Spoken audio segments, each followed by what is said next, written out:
Welcome again. आज second class है मेरी जो मैं इंटरफेरेंस पे ले रहा हूँ। कल के जो बच्चे हैं उनके तुलना में आज कुछ बच्चे बढ़े हैं, ये देख के अच्छा लग रहा है। तो आज हम लोग क्या डिस्कस करने वाले हैं। कल आपको याद होगा हम लोगों ने कोहेरेंस पर बात ख़त्म की थी, और मुझे लगता है कि कोहेरेंसी के ऊपर थोड़ा सा डिस्कशन और होना अच्छा रहेगा। कल मैंने आपको ये 4 अलग अलग कार्टून्स दिखाए थे और आपसे पूछा था कि इसमें से कौन सा ऐसा है जो कि कोहेरेंसी की कंडीशन को फुलफिल कर रहा है। और आपको याद होगा जो सबसे बॉटम में जो राइट है उसको हम लोगों ने कहा था कि ये कोहेरेंसी की कंडीशन को फुलफिल करता है। क्यों कोहेरेंसी की कंडीशन को फुलफिल करता है? इसलिए करता है क्योंकि हम देख पा रहे हैं कि सब के सब वेव 5 वेव्स बनाई गई हैं। इन सब का जो इनिशियल फेज आप देख पा रहे होंगे, यानी शुरुआत में जो फेज, वो सबका सेम है, सबकी फ्रिक्वेंसी सेम है, सब एक ही डायरेक्शन में ट्रेवल कर रहे हैं। और जैसे जैसे वो आगे बढ़ रहे हैं, प्रोपोगेट कर रहे हैं, वैसे वैसे उनके बीच का जो फेज है, फेज डिफरेंस, जो इनिशियल फेज डिफरेंस था, यानी जो जीरो था, फेज डिफरेंस इनिशियली चूंकि साथ साथ है, फेज डिफरेंस जीरो था, तो पूरे प्रोपोगेशन के दौरान भी उनका फेज डिफरेंस जीरो बना हुआ है। इसको हम जीरो भी कह सकते हैं, कांस्टेंट भी कह सकते हैं कि कांस्टेंट बना हुआ है। बाकी जो 3 पिक्चर्स दिख रहे हैं इसके अंदर, वो इस कंडीशन को फुलफिल नहीं कर रहे थे, इस वजह से उन्हें हम कोहेरेंट नहीं कह सके। अब ना सवाल ये है कि क्या नेचर में कोई ऐसा सोर्स है जिसको हम कोहेरेंट कह सकते हैं? तो नेचर में कोई भी ऐसा सोर्स नहीं है, लाइट सोर्स ऐसा नहीं है जिसको कि हम कोहेरेंट कह सकते हैं। क्यों ऐसा बोला? क्या सन से आने वाली लाइट, जो अल्टीमेट सोर्स ऑफ एनर्जी है हमारे लिए, क्या वो कोहेरेंट है? नहीं, क्योंकि उसे बहुत से कलर के प्रकाश आता है कि लाइट आती है, जिसकी डिफरेंट वेवलेंथ होती है, तो ऑब्वियसली वो तो मोनोक्रोमेटिक ही नहीं है।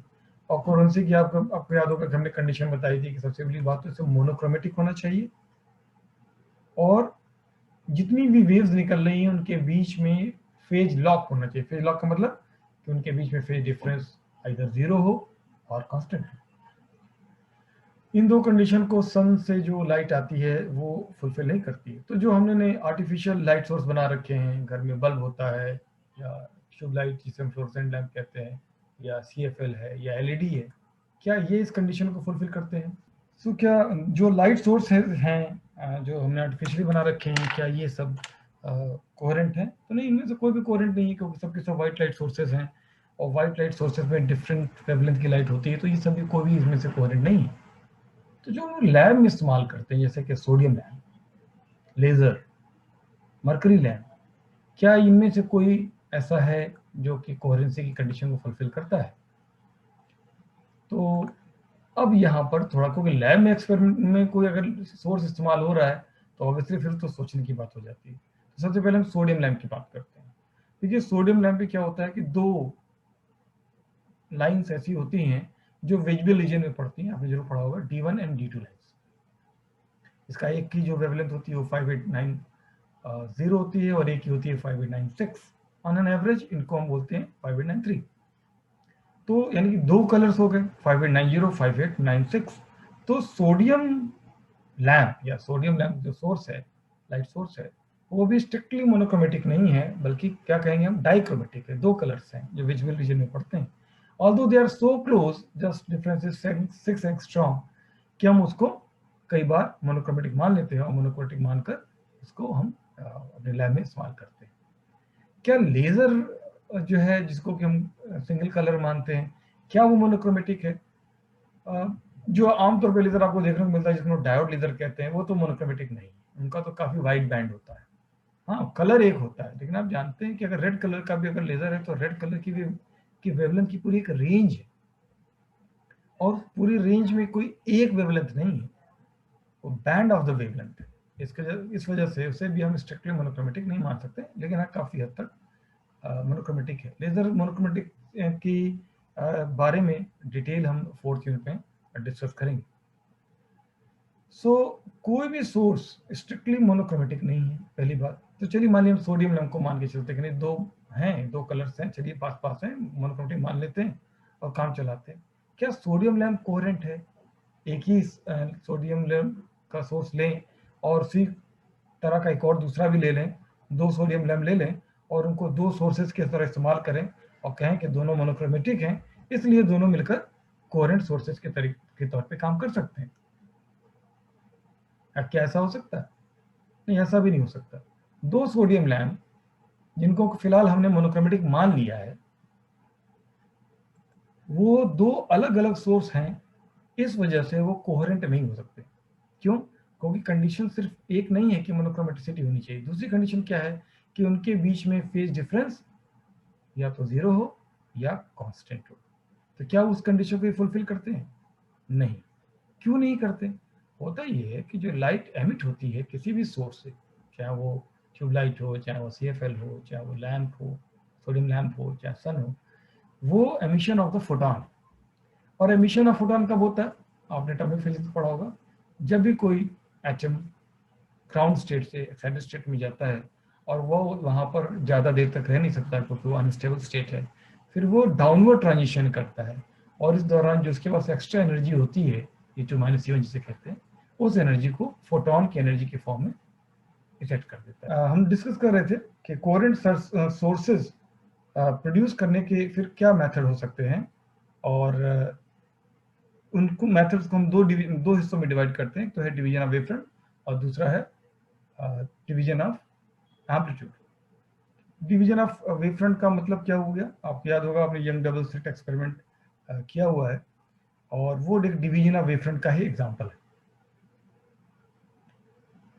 उसमें क्या करते हैं आप? उसमें क्या करते हैं कि पहले आप किसी तरीके से एक वेवफ्रंट प्रोड्यूस करते हैं। आपको याद होगा, एक कार्ड शीट लेते हैं, उसमें एक छोटा सा पिन होल बनाते हैं और आपसे आप एक हेमिस्फेरिकल वेवफ्रंट प्रोड्यूस करते हैं।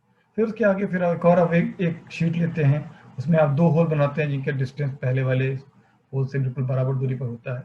और ये जो प्राइमरी वेव फ्रंट है, जब इन दो छोटे छोटे होल से होकर गुजरता है तो वो भी दो हेमिस्फेरिकल वेव फ्रंट जनरेट करता है। चूंकि ये जो दो हेमिस्फेरिकल वेव फ्रंट जनरेट हुए, ये ओरिजिनली एक पहले वाले प्राइमरी वेव फ्रंट से ही जनरेट हुए, इस वजह से इन दोनों का जो फेज होगा वो सेम होगा। क्योंकि अगर हम प्राइमरी वाले सोर्स को, यानी कि पहले कार्ड में जो एक होल बनाए उसको अगर S कहें और दूसरे कार्ड में जो दो होल बनाए तो उसको S1 और S2 कहें, S से S1 की दूरी और S से S2 की दूरी इक्वल होती है। इस वजह से S1 और S2 से निकलने वाला सेकेंडरी वेव फ्रंट जो होगा वो सेम फेज में होंगे। तो हमने क्या किया, एक सोर्स से, एक रियल सोर्स से दो वर्चुअल सोर्स क्रिएट किए, और this is the example of the division of wave front. Division of wave front क्या करते हैं? Divide the incident wave front into two part by either reflection और डिफ्रैक्शन। तो diffraction का एग्जांपल तो भी हमने दे दिया मैंने आपको, यंग डबल स्लिट। लेकिन आपको रिफ्लेक्शन और रिफ्रैक्शन से किस तरीके से वेव फ्रंट जनरेट किया जाता है वो हम आगे आपको डिस्कस करेंगे। इसमें जो सोर्सेज इस्तेमाल किए जाते हैं, या तो आप पॉइंट सोर्स इस्तेमाल कर सकते हैं, जैसे कि मैंने बताया कार्ड में छोटा सा और बना दीजिए, या लाइन सोर्स इस्तेमाल कर सकते हैं, यानी कि आप स्लिट, या तो आप बनाइए एक कार्ड शीट लीजिए, इस ब्लेड से आप एक वर्टिकल कट कर दीजिए, उसकी थिकनेस जो है फ्लेक्सिबल रहेगी, कुछ लेंथ रहेगी, उसको आप लाइन सोर्स के तौर पे कह सकते हैं, स्लिट कह सकते हैं। इसके एग्जांपल्स कौन से हैं? जैसे कि बताया यंग डबल स्लिट, आगे आपके सिलेबस में है Fresnel's biprism, Lloyd's mirror and so on. तो ये इसके एग्जांपल है। अब बात करते हैं डिवीजन ऑफ एम्पलीट्यूड की। डिवीजन ऑफ एम्पलीट्यूड का मतलब क्या हुआ? देखिए, ऑप्टिक्स में जब भी हम एम्पलीट्यूड कहते हैं तो आप उसको इंटेंसिटी के टर्म में दीजिए, यानी जो बात हम एम्पलीट्यूड के लिए कह रहे हैं वही बात इंटेंसिटी के लिए कही जाती है। ठीक है, कि हम क्या कह रहे हैं कि हम एम्पलीट्यूड को डिवाइड कर देंगे, यानी कि कोई एक बीम आ रही है, एक लाइट बीम आ रही है, इसको दो हिस्सों में बांट देंगे। सो दो हिस्सों में बांट देंगे मतलब एम्पलीट्यूड नहीं, बल्कि इंटेंसिटी को दो हिस्सों में बांट देंगे। आपने गौर किया होगा, कोई आप ग्लास सरफेस लीजिए, उसके ऊपर अगर इंक्लाइंड लाइट वेव इंसिडेंट अगर हो, एक पोर्शन उसका रिफ्लेक्ट हो जाएगा, एक पोर्शन ट्रांसमिट हो जाएगा। तो ऑब्वियसली ट्रांसमिटेड और रिफ्लेक्टेड बीम की इंटेंसिटी वो नहीं होगी जो इंसिडेंट बीम की हो। तो आपने एक्चुअली क्या किया, आपने एक बीम को दो हिस्सों में बांट दिया, एक हिस्सा रिफ्लेक्टेड, एक ट्रांसमिटेड, और दोनों की इंटेंसिटी क्या हुई, आपस में डिवाइड हो गई, बट गई। अगर मान लीजिए कि इसकी इंसिडेंट की इंटेंसिटी कुछ थी, तो और उसका जो है 40% रिफ्लेक्ट हो गया, तो 40% एक तरफ गया, और 60% ट्रांसमिट हो गया, तो 60% एक तरफ गया। तो आपने क्या किया, इंटेंसिटी को डिवाइड कर दिया। इंटेंसिटी का division he division of amplitude कहलाता है। तो इसके लिए क्या मेथड इस्तेमाल कर सकते हैं? या तो आप रिफ्लेक्शन इस्तेमाल करिए, पार्शियल रिफ्लेक्शन, पार्शियल रिफ्रैक्शन, इसको इस्तेमाल करके आप इसको अचीव कर सकते हैं। So this is called division of amplitude. इसमें किस तरह के सोर्सेज की आवश्यकता होती है? इसमें पॉइंट सोर्स भी इस्तेमाल कर सकते हैं, लाइन सोर्स भी इस्तेमाल कर सकते हैं, जैसा कि डिवीजन ऑफ इलेक्ट्रॉन में बताया गया है, और इसके अलावा ब्रॉड सोर्स भी इस्तेमाल कर सकते हैं। इसके कुछ एग्जांपल्स हैं, जैसे Newton's ring, Michael's interferometer and ferrite interferometer. संयोग से ये जो मैं 3 एग्जांपल आपको दे रहा हूँ, इसके अलावा भी बहुत से और एक्सपेरिमेंट में इस्तेमाल किया जाता है। एग्जाम्पल मैं वही दे रहा हूँ जो आपके सिलेबस में हैं और जिनको मैं आपको आने वाले समय में मैं आपको पढ़ाऊंगा।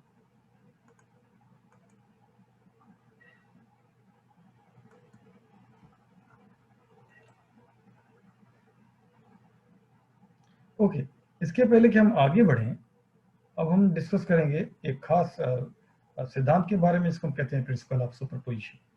और ये एक हिस्सा एक ऐसा है जो आपका पहले से भी पढ़ा हुआ है, और थोड़ा सा मैं आपको उसको अब रिफ्रेश कराना चाहूँगा कि आपकी मेमोरी में, कि आप जानते हैं कि जब किसी भी एक स्पेस में एक से ज़्यादा वेव्स ट्रेवल करें, चाहे उनका डायरेक्शन कुछ भी हो, एक दूसरे के पैरेलल हों, एंटी पैरेलल हों, परपेंडिकुलर हों, तो वो वेव आपस में एक दूसरे के साथ इंटरफियर करके एक नई वेव्स बनाती है।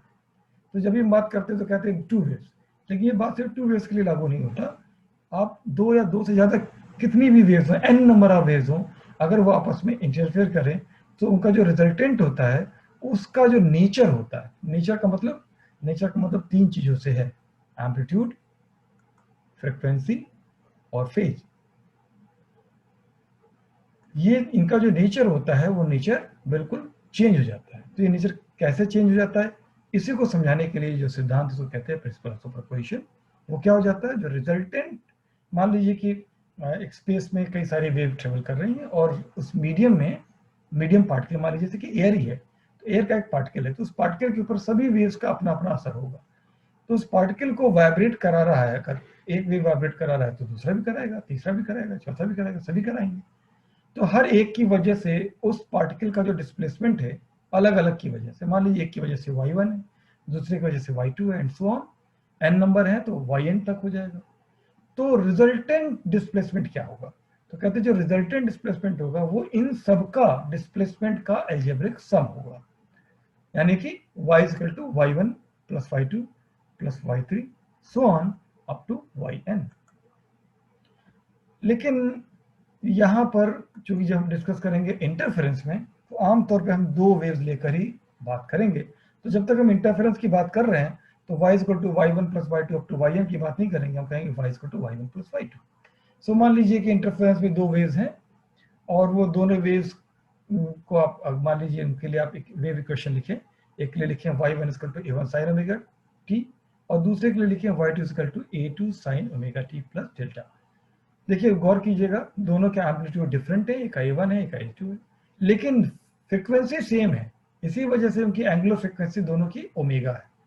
परंतु पहले वेव के कंपैरिजन में दूसरे वेव के बीच में एक फेज डिफरेंस है, एक इनिशियली फेज डिफरेंस, इपोक जिसे कहते हैं, पहले से ये वो कितना है, वो डेल्टा। तो रिजल्टेंट डिस्प्लेसमेंट क्या होगा? आप इन दोनों को सम कर दीजिए, और सम करने के बाद थोड़ी सी मैथमेटिक्स लगानी पड़ती है, और आप मैथमेटिक्स के स्टूडेंट हैं, आप बढ़िया तरीके से इसको कर सकते हैं। तो उस मैथमेटिक्स को अप्लाई करिए, सो आपके पास एक इक्वेशन आ जाएगी a sin omega t plus five. So इसमें जो कैपिटल A लिखा गया है ये रिजल्टेंट एम्पलीट्यूड होगा, और उसकी वैल्यू क्या होगी वो आप देख रहे होंगे, नीचे लिखा हुआ है root a1 square plus a2 square plus 2a1 a2 cos it। ये ऐसे नहीं आ गया होगा, ऑब्वियसली इसको डिराइव करके ही आप ये इक्वेशन निकाल सकते हैं। और ये जो फाई है, यानी कि ये जो फेज क्रिएट हुआ 2 वेव्स के बीच में रिजल्टेंट वेव के लिए, वो कितना होगा? उसके लिए भी एक एक्सप्रेशन दिया हुआ tan इनवर्स 1। आप वैल्यू आप इसमें देख रहे हो। मैं चाहूंगा कि इसको आप खुद से एक बार डिराइव दोबारा करके देखें, ऑल्दो आपने इसको 11th में डिराइव किया होगा। इसके आगे चलते हैं। अगर आपको एम्पलीट्यूड पता लग जाए, यानी A पता चल जाए, तो आप इंटेंसिटी निकाल सकते हैं। इंटेंसिटी क्या होगी? I, आप जानते हैं intensity proportional to the square of amplitude, तो उसकी मदद से आप इंटेंसिटी निकाल सकते हैं। अब यहाँ पर 2 छोटे छोटे केस में डिस्कस करूंगा कि इंटेंसिटी कब मैक्सिमम होगी। तो इंटेंसिटी तब मैक्सिमम होगी जब ये जो फेज डिफरेंस है ये फेज डिफरेंस यानी दो वेव्स के फेज का फेज डिफरेंस, ठीक है। Phase number wave number 1 and 2 के बीच का डेल्टा की बात हो रही है। ये जो फेज डिफरेंस है ये इवन मल्टीपल ऑफ पाई होगा, यानी या तो 0 हो या 2 पाई हो या 4 पाई हो, यानी कि 2m pi, even multiple of pi हो, तब इंटेंसिटी मैक्सिमम हो जाएगी। और उसकी वैल्यू कितनी हो जाएगी, यानी मैक्सिमम इंटेंसिटी कितनी हो जाएगी, a1 + a2 होल स्क्वायर। अब इंटेंसिटी मिनिमम कब होगी, जब ऑड मल्टीपल ऑफ पाई हो, यानी कि पाई, 3 पाई, 5 पाई, 7 पाई एंड सो ऑन, और इन जनरल 2m + 1 पाई। जब भी ऐसा होगा तो इंटेंसिटी मिनिमम हो जाएगी। इंटेंसिटी की वैल्यू कितनी होगी, मिनिमम इंटेंसिटी की value a1 - a2 whole square. a1 क्या है, पहले वेव का एम्पलीट्यूड, a2 दूसरे वेव का एम्पलीट्यूड। आई होप ये सारा हिस्सा आपका पढ़ा होगा और मैं इसको जस्ट आपको रिफ्रेश करा रहा हूँ। नाउ कई बार न्यूमेरिकल्स पर आता है, इसलिए इसको लिखना जरूरी हो गया था कि the ratio between the maximum intensity and minimum intensity वो क्या होगा। वो रेशियो के लिए एक्सप्रेशन देखिए वहाँ लिखा हुआ है, a1 + a2 whole square upon a1 - a2 whole square. तो आपके लिए न्यूमेरिकल्स पर सॉल्व करना आसान रहेगा। एक और चीज़ शायद 11th में नहीं है, लेकिन उसको मैं यहाँ पे डिस्कस करूँगा। कई बार एवरेज इंटेंसिटी पूरी यानी कि जो सिस्टमेटिकली आपने एक इंटरफेरेंस की फ्रिंजेस बनाई तो उसकी एवरेज इंटेंसिटी क्या होगी, उसकी एवरेज इंटेंसिटी होगी a1 स्क्वायर + a2 स्क्वायर। ये सब कुछ मैथमेटिकल फार्मूलेज में है और आप इसको डिराइव कर सकते हैं। अब मेरे पास ज़्यादा समय नहीं है तो मैं थोड़ा सा आगे बढ़ता हूँ। जो इंटरफेरेंस को पढ़ा जाता है इसको दो हिस्सों में पढ़ा जाता है, एक टू सोर्स इंटरफेरेंस और एक मल्टीपल सोर्स इंटरफेरेंस या मल्टीपल बीम इंटरफेरेंस। तो मल्टीपल बीम इंटरफेरेंस का एग्जांपल लास्ट में आपको फेवरी इंटरफेरोमीटर या फेवरी टेफ्लॉन के रूप में पढ़ाया जाएगा। इनिशियली तो आपको टू सोर्स इंटरफेरोमीटर ही डिस्कस करेंगे। सो स्टार्ट करते हैं। देखिए अगर दो सोर्सेस हो, अब वो दो सोर्सेस रियल तो हो ही नहीं सकती, एक रियल हो एक वर्चुअल हो, हाँ हो सकती है, दोनों वर्चुअल हो ये भी हो सकती है। तो दो सोर्सेस है, मान लिया हमने दो सोर्सेस कंसिडर किया और उन दोनों सोर्सेस से वेव ट्रेवल करके स्क्रीन पे पहुंच रही है। स्क्रीन पे पहुंचने के बाद आपको एक फिगर दिख रही होगी, उसका ए पार्ट दिखिएगा। जो स्क्रीन पे किसी एक बिंदु पर दोनों जो वेव पहुंच रही है, अगर वो दोनों वेव एक दूसरे के आउट ऑफ फेज हो, आप गौर कर रहे हैं आउट ऑफ फेज है दोनों, जब वो पहुंच रही है आउट ऑफ फेज हो तो डिस्ट्रक्टिव इंटरफेरेंस होगा और इस बिंदु पर हमें डार्क बैंड नजर आएगा, एक चीज। दूसरा, अगर कोई दूसरा बिंदु एक ले लें, हम उसी स्क्रीन पर एक दूसरा बिंदु ले लें और उन दोनों वर्चुअल सोर्सेज से या दोनों सोर्सेज से पहुंचने वाली वेव एक ही फेज में हो, आप देखिए गौर कीजिए फिगर को, दोनों एक ही फेज में आप देख पा रहे हो। अगर सेम फेज में पहुंचे वहां पर तो कंस्ट्रक्टिव इंटरफेरेंस होगा और हमें वहां पर ब्राइट फ्रिंज नजर आए, ठीक। वेवलेंथ क्या होता है वो तो आप समझते हैं, तो मुझे समझाने की आपको जरूरत नहीं है। इसका एक सबसे सिंपलेस्ट एग्जांपल है जिसको मैं डिस्कस नहीं करूंगा क्योंकि आपको सिलेबस में है, वो है यंग डबल स्लिट एक्सपेरिमेंट, जिसमें आप मोनोक्रोमेटिक लाइट सोर्स लेते हैं, उसके आगे आप एक सिंगल स्लिट लगाते हैं जिसकी वजह से एक हेमिस्फेरिकल वेव फ्रंट जनरेट होता है। फिर उससे कुछ दूरी पर आप एक डबल स्लिट लगाते हैं, ए बी दिख रहा होगा आपको, और ए और बी की सिंगल स्लिट की जो डिस्टेंस होती है वो इक्वल होती है, बराबर होती है। अब ए और बी से secondary hemispherical wave front generate होता है, जो कुछ दूरी तक तो वो एक दूसरे को इंटरफियर नहीं करते हैं, पर कुछ दूरी के बाद वो एक दूसरे को इंटरफियर करने लगते हैं। और जो उसका इंटरफियरिंग रीजन होता है, ओवरलैपिंग रीजन होता है, उस रीजन में आपको डार्क ब्राइट बैंड नजर आते हैं, क्योंकि स्लिट है इसलिए बैंड नजर आएंगे। अगर ये पॉइंट होता तो आपको डॉट्स नजर आते। सो ये यंग डबल स्लिट का कॉन्सेप्ट था। और यहाँ जो नजर आता है वो मैं एक बार आपको दिखा देता हूँ कि वो बैंड्स कैसे नजर आएंगे। सेंटर के जो बैंड्स होंगे थोड़ा सा ज्यादा ब्राइट होंगे, जैसे जैसे आप ऊपर या नीचे अगर आप जाएंगे तो उनकी ब्राइटनेस घटती जाएगी।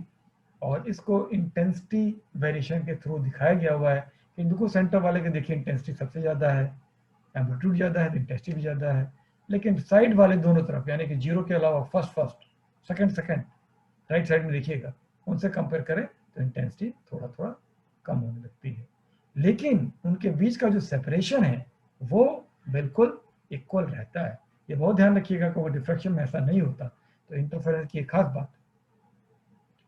ओके, तो आगे बढ़ते हैं।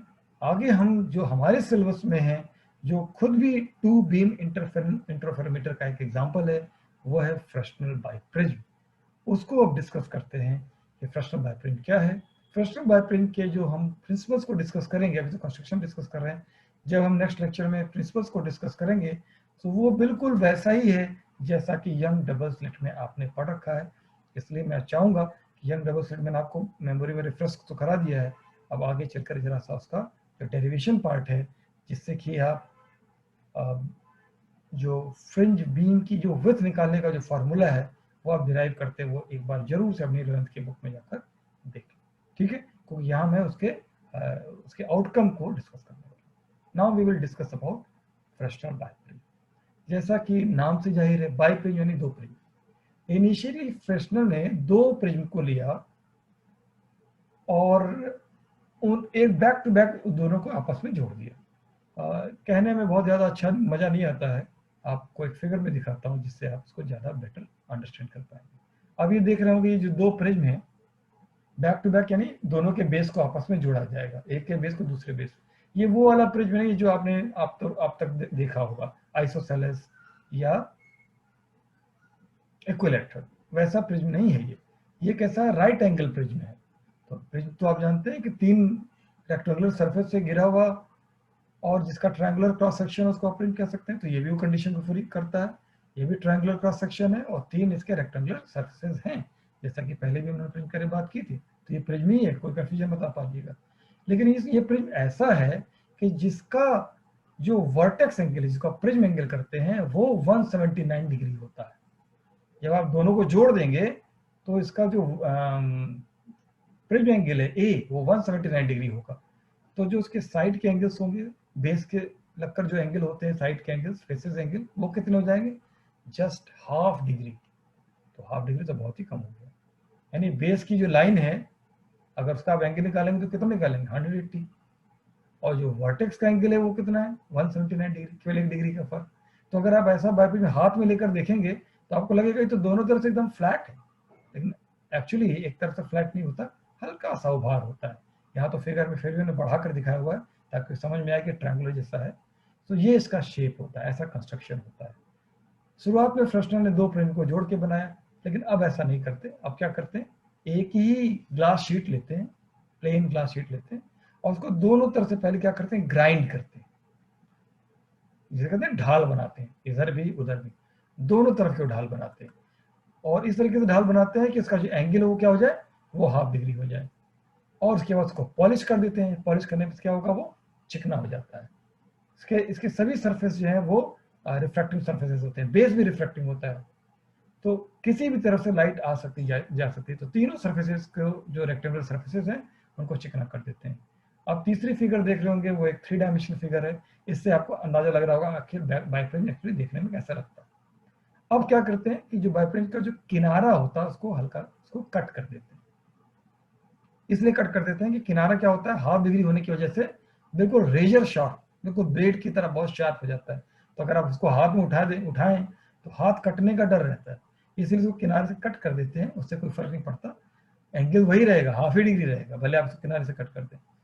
तो वो चौथी जो फिगर दिख रही है वो वैसी नजर आने लगती, थोड़ी सी मोटा नजर आने लगता, हाथ कटने का डर नहीं रहता। तो अगर आप बाइप्रिज्म मार्केट में परचेज करें, लैब में आप देखेंगे तो बाइप्रिज्म जैसी चौथी फिगर दिख रही है वैसा नजर आएगा। एक्चुअली बाइप्रिज्म वैसा दिखता है, ठीक है। So this was the construction of the biprism. ऐसा क्यों करते हैं, बाइप्रिज्म ऐसा क्यों बनाते हैं और ये क्यों किस काम आता है? एक बाइप्रिज्म एक रियल सोर्स से दो वर्चुअल सोर्स बना सकता है। और दो वर्चुअल सोर्स क्यों चाहिए? क्योंकि दो वर्चुअल सोर्सेस आपस में एक दूसरे के साथ कोहेरेंट होंगे। क्योंकि आपको मालूम है कि इंटरफेरेंस के लिए सबसे जरूरी क्या है, मोनोक्रोमेटिक तो आप सोर्स ले लेंगे, कोहेरेंस अचीव करना, कोई सोर्स कोहेरेंट होता नहीं। तो आप क्या करते हैं कि आप एक रियल सोर्स से दो वर्चुअल सोर्स में क्रिएट करते हैं by using the phenomena of refraction. ये ध्यान रखिएगा, तो मैं इसको पढ़ दे रहा हूँ। The essential idea of biprism to divide the incident beam into two coherent interfering beams by utilizing the phenomena of refraction. Hence, even this single prism is termed as biprism. So, आज का मैं presentation फिर यहीं पे समाप्त करता हूँ। यदि आपके कोई सवाल हो तो आप पूछ सकते हैं, और उस समय तो बहुत ही कम बचा हुआ है। मैं चैट बॉक्स मैंने ओपन कर दिया है, अगर आपके कोई सवाल हो तो आप पूछ सकते हैं।